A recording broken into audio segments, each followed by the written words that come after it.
Hey, I'm Jesse. The shipwreck that Paul foretold has come to pass. This brings us to Acts 27, verse 42. The soldiers' plan was to kill the prisoners so that no one could swim away and escape.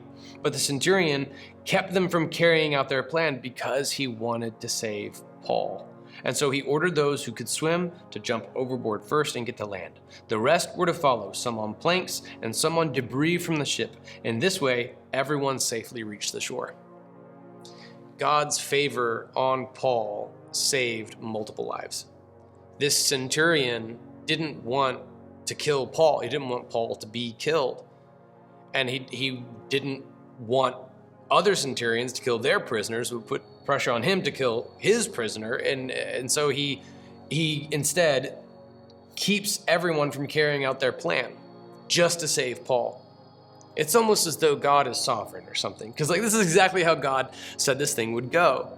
Not only just for Paul's sake and saving Paul, but Paul had even told these men, and just 2 devotions ago we saw this, not one hair on your head is going to be lost.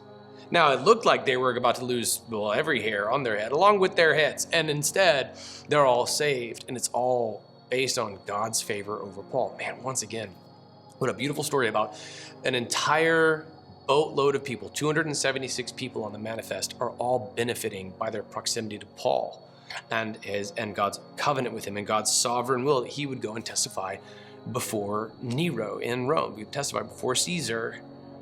So it looked like some of the passengers were going to be lost, that their own centurion guards would kill them, because it's better for the centurion to kill the prisoner than for the prisoner to escape, because the prisoner escapes, he pays with his life and possibly other people in his life.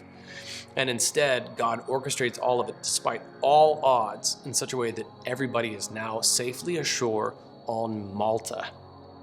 Malta is a small island. You'll be able to get context for that in tomorrow's sermon.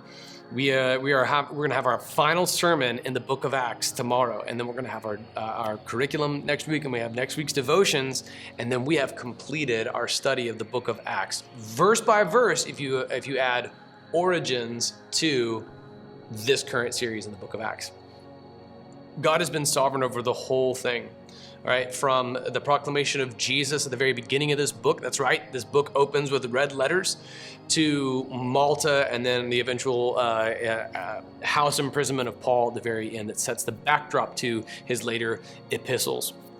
This book has been phenomenal. I can't wait to see you tomorrow at the Redemption Church, hopefully in person. If you're online, reach out and let us know. If you would, please help us reach more people by liking this video and clicking the subscribe button below. The more subscribers we have, the more people we can reach with the gospel of Jesus Christ. This is the book of Acts. It's still happening right now. May the people in your life be blessed by your relationship with Christ, not just for their physical salvation, but for the eternal salvation of their souls as well.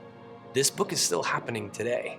We should live our lives in such a way that we apply to this. Are you ready?